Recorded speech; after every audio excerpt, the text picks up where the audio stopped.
Pengurus dan Bacalek PDIP se-Sulsel tak melewatkan perayaan Hari Raya Idul Adha 1444 Hijriah yang jatuh pada Kamis 29 Juni 2023 begitu saja.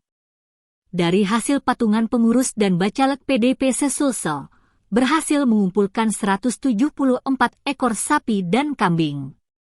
Bendahara PDI Perjuangan Sulsel, Alimuddin mengatakan, saat ini PDIP Sulsel telah melakukan pemotongan hewan secara serentak di seluruh daerah se-Indonesia. Khusus di Sulsel, dipusatkan depan Sekretariat DPD PDIP Sulsel.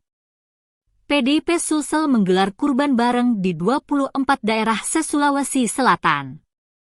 Alhamdulillah di perayaan Idul Adha 2023 ini, kami melakukan pemotongan hewan kurban secara serentak.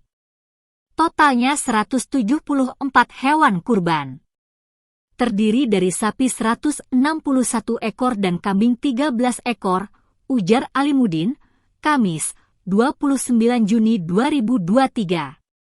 Hewan kurban ini, kata dia, atas partisipasi ketua dan pengurus DPD dan DPC, serta Bacalek. Kegiatan yang dilakukan bukan kali ini tapi setiap tahun kami lakukan. Tergantung momen yang ada. Ini sebagai bentuk mewujudkan solidaritas partai terhadap masyarakat yang kurang mampu, katanya. Dia menambahkan, pemotongan hewan kurban ini dalam rangka menunjukkan solidaritas partai terhadap masyarakat kurang mampu sehingga daging dibagikan kepada masyarakat kurang mampu. Itu kami lakukan setiap tahun.